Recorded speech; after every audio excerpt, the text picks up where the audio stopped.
Bismillahirrahmanirrahim. Assalamualaikum warahmatullahi wabarakatuh. Jumpa lagi dengan pembelajaran fisika. Pada hari ini, fisika insya Allah mudah. Materi kita dalam pertemuan kali ini masih di materi mengenai dinamika. Minggu lalu, kita sudah mempelajari mengenai macam-macam gaya. Ada gaya sentuh, ada gaya tak sentuh. Yang termasuk ke dalam gaya sentuh antara lain gaya normal yang arahnya ke atas, gaya berat yang arahnya ke bawah, ada gaya tarik, ada gaya dorong, ada gaya gesek kalau permukaan kedua benda yang berinteraksi kasar, ada juga gaya tegangan tali apabila ada interaksi benda dengan tali. Selain macam-macam gaya juga hukum Newton. Hukum 1 Newton mengenai kelembaban atau membicarakan mengenai benda-benda yang diam. Ada hukum 2 Newton mengenai percepatan dan ada hukum 3 Newton mengenai gaya aksi reaksi. Pada pertemuan kali ini kita akan gabungkan pemahaman kita mengenai macam-macam gaya dan hukum Newton yang ini untuk menyelesaikan soal-soal fisika. Agar mudah, sebelum menyelesaikan persoalan matematikanya, kita harus mengetahui gaya-gaya apa saja yang ada atau yang bekerja pada benda. Jadi kita harus menganalisis gaya-gaya apa saja. Setelah itu arah-arahnya, baru kita bisa menyelesaikan matematisnya. Saya kasih contoh. Di sini ada balok pada lantai licin. Maka pada balok ini akan bisa kita gambarkan adanya gaya normal yang arahnya ke atas tegak lurus terhadap permukaan sentuh. Ada gaya berat yang arahnya selalu ke pusat bumi. Seperti itu. Jadi gayanya hanya 2. Tapi bagaimana kalau kita beri gaya ke arah kanan? Maka gaya yang bekerja pada benda ini, pada balok ini ada 3. Kalau gayanya kita rubah miring membentuk sudut theta, maka kita wajib memproyeksikan, menguraikan terhadap sumbu Y dan sumbu X. Bagaimana setelah kita pelajari bahwa hasil proyeksi terhadap sumbu Y ketika sudutnya ada di sini, maka besarnya adalah F sin theta. Maka yang terhadap sumbu X kita dapatkan F cos theta. Maka pada gaya yang miring bentuknya membentuk sudut, gaya yang bekerja pada benda itu ada 1, N, 2, 3, dan 4 gitu ya. Ini lantainya licin. Bagaimana kalau lantainya kasar?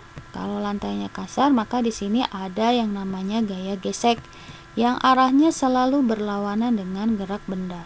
Ini kebetulan bendanya ditarik ke sebelah kanan, maka gaya geseknya ke sebelah kiri. Seperti itu ya. Nah, kita lihat contoh untuk menggambarkan gaya-gaya pada bidang miring. Ini bendanya ada pada bidang miring dengan sudut theta. Maka akan ada gaya normal yang arahnya tegak lurus dengan ini lantai dengan permukaan sentuhnya. Gaya normal dan ada gaya berat yang arahnya ke bawah menuju pusat bumi. Sama yang ini juga harus kita proyeksikan terhadap sumbu X dan terhadap sumbu Y. Besar sudut antara sudut kemiringan itu sama dengan sudut ini. Kita akan dapatkan W sin theta untuk hasil proyeksi gaya berat terhadap sumbu X dan W cos theta terhadap sumbu theta. Baik. Kalau lantainya kasar atau bidangnya kasar, maka akan ada gaya gesek yang arahnya ke atas, besarnya Fg atau F gesek. Nah, untuk memudahkan kita langsung kerjakan contoh berikut. Contoh yang pertama, sebuah benda bermassa 5 kg diletakkan di lantai licin. Untuk soal yang pertama, lantainya licin, gaya geseknya diabaikan. Benda tersebut ditarik dengan gaya mendatar 6 Newton. Maka kita akan gambarkan di sini balok 5 kg diberi gaya 6 Newton. Seperti ini ya. Tapi kalau kita gambarkan di sini ada gaya normal dan ada gaya berat. Karena di sini lantainya licin, maka gaya normal dan gaya berat tidak kita masukkan dalam perhitungan. Maka gayanya hanya ada satu, gaya yang searah dengan percepatan atau yang mengakibatkan benda bergerak dipercepat. Karena yang ditanyakan di sini percepatan, maka kita gunakan hukum 2 Newton. Sigma F sama dengan M kali A.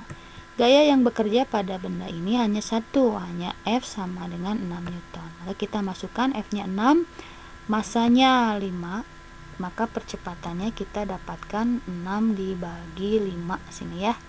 Jadi 1,2 meter per sekon. A-nya di sini positif, artinya arah percepatannya sama dengan arah penyebabnya, ini atau arah gayanya ke sebelah kanan. Contoh yang pertama, lantainya licin. Bagaimana dengan contoh yang kedua? Di sini contoh yang kedua, bendanya sama 5 kg tapi diletakkan di lantai yang kasar dengan koefisien gesek statis dan kinetis seperti pada soal. Bendanya ditarik dengan gaya mendatar 50 Newton ya. Yang ditanyakan percepatan benda adalah, kita gambarkan terlebih dahulu massa. Ini ada balok, massanya 5 kg. Ditarik gaya 50 Newton. Ini lantainya kasar ya. Sini ada gaya normal arahnya ke atas dan gaya berat yang arahnya ke bawah. Nah, karena lantainya kasar, maka akan ada gaya gesek yang arahnya ke kiri berlawanan dengan arah gaya yang diberikan kepada benda. Nah, sebelum kita lanjut ke langkah selanjutnya, kita harus tentukan dulu atau hitung dulu besar gaya gesek statis yang ada pada benda. Gaya gesek statis sudah kita pelajari dan kita rumuskan sehingga dapatnya besarnya sama dengan mu s kali n, koefisien gesek statis dikalikan dengan gaya normal. Koefisien gaya gesek statis, di soal sudah ada 0,5 tapi gaya normalnya belum ada. Maka kita harus tentukan dulu, hitung dulu besar gaya normal menggunakan hukum 1 Newton. Nah, gaya normal ini yang berhubungan dengan gaya normal, ini yang ke atas sama yang ke bawah ini. Maka kita akan dapatkan gaya normalnya positif, arahnya ke atas, gaya beratnya ke bawah. Maka kita pindah ruaskan nih W-nya ke kanan. Karena W itu massa kali percepatan gravitasi, maka kita masukkan angkanya 5 dikali 10, hasilnya 50. Kita pindahkan, masukkan ke N untuk di sisi sebelah sini. Maka kita akan dapatkan 0,5 kali 50 sama dengan 25 Newton. Setelah kita dapatkan gaya besar gaya gesek statis, kita bandingkan dengan gaya yang diberikan kepada benda. Di sini gaya yang diberikan kepada benda 50 Newton, sedangkan besar gaya gesek statisnya 25. Ini menandakan bahwa benda akan mengalami percepatan setelah diberi gaya 50 Newton, karena gaya yang diberikannya lebih besar dari gaya gesek statisnya. Nah, karena kita sudah mengetahui ini akan mengalami percepatan, kita lanjutkan ke langkah selanjutnya menggunakan hukum 2 Newton. Sigma F sama dengan M kali I. Kita lanjutkan, di sini gayanya ada 2 ke kanan dan yang ini ke kiri, maka F sama dengan F min gaya gesek kinetis. Karena ini bendanya sedang bergerak atau akan bergerak, maka gaya geseknya yang kita gunakan gaya gesek kinetis. Kita masukkan ya 50, gaya geseknya mu k kali n. Kita masukkan angkanya, maka 50 dikurangi 40 kita akan dapatkan ya 40, maka A nya 40 dibagi 5 sama dengan 8 meter per sekon. Nah, ini 8 meter per sekon, nilainya positif, artinya dia bergeraknya ke kanan. Tuh. Kita lihat contoh berikutnya yang bidang miring. Benda yang masanya 1 kg berada pada bidang miring licin. Nah, ini licin dulu ya, dengan sudut 30 derajat. Kita gambarkan, kita tuliskan gaya-gaya yang ada, gaya berat, W yang arahnya ke pusat bumi kita proyeksikan terhadap sumbu X dan terhadap sumbu Y. Besar sudutnya juga sama, kita pindahkan, maka kita akan dapat W sin theta dan W cos theta. Oke. Karena di sini bendanya bergerak atau dipercepat, maka gaya-gaya yang kita gunakan dalam perhitungan yang searah dengan gerak benda saja.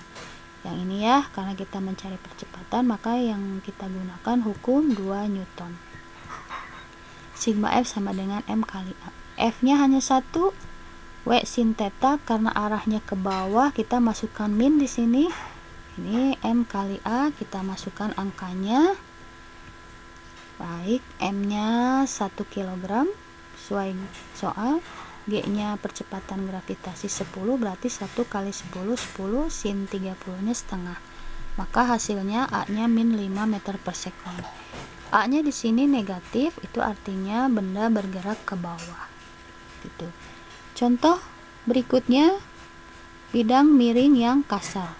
Sebuah balok mula-mula diam, ditarik dengan gaya F ke atas. Nah, sekarang kita gambarkan gaya dengan sudut kemiringan 45 nih ya. Bendanya di bidang miring 45 ditarik dengan gaya F katanya. Nah, koefisien gesek statisnya 0,5.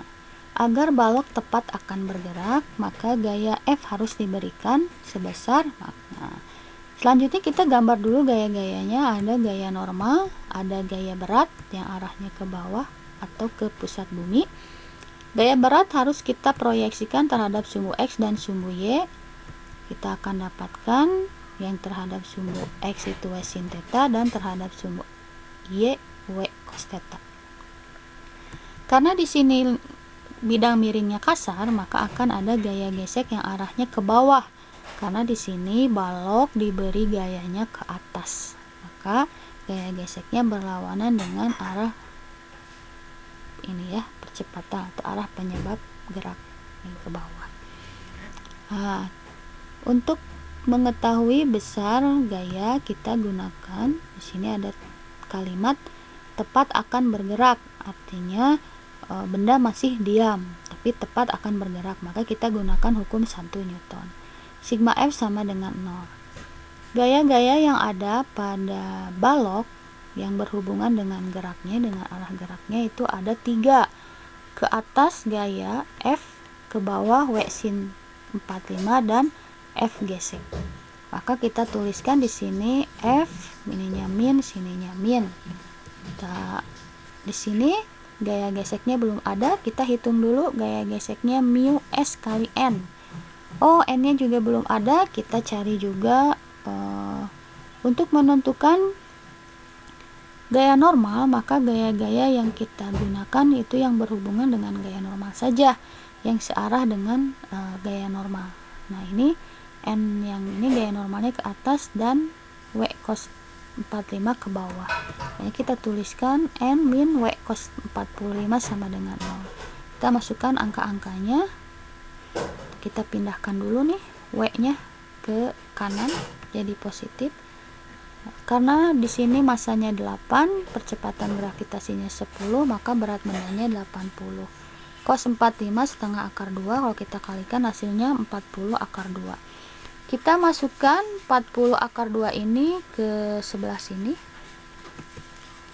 maka akan didapatkan gaya gesek statisnya 20 akar 2 Newton. Baik, yang selanjutnya kita kembali ke persamaan yang awal ini ya. Kita pindah ke persamaan yang awal. Nah, ini karena F yang kita cari, maka F kita tulis tetap F. Di sini W-nya tadi gaya beratnya 80 sin 30 itu setengah akar 2, dan gaya geseknya tadi sudah kita dapatkan dari hasil perhitungan terakhir 20 akar 2. Kita sederhanakan, 80 dikali setengah itu 40 akar 2. Ini digabung min 40 akar 2 dan min 20 akar 2 jadi min 60 akar 2. Kita pindahkan min 20 akar 2 pindah ruas, jadi F nya sama dengan 60 akar 2. F di sini tandanya positif, artinya dia arahnya ke atas sesuai dengan gambar seperti itu ya. Mungkin itu untuk pertemuan kali ini kita bahas balok atau gerak balok yang berada pada bidang datar dan bidang miring tanpa ada interaksi dengan tali. Itu.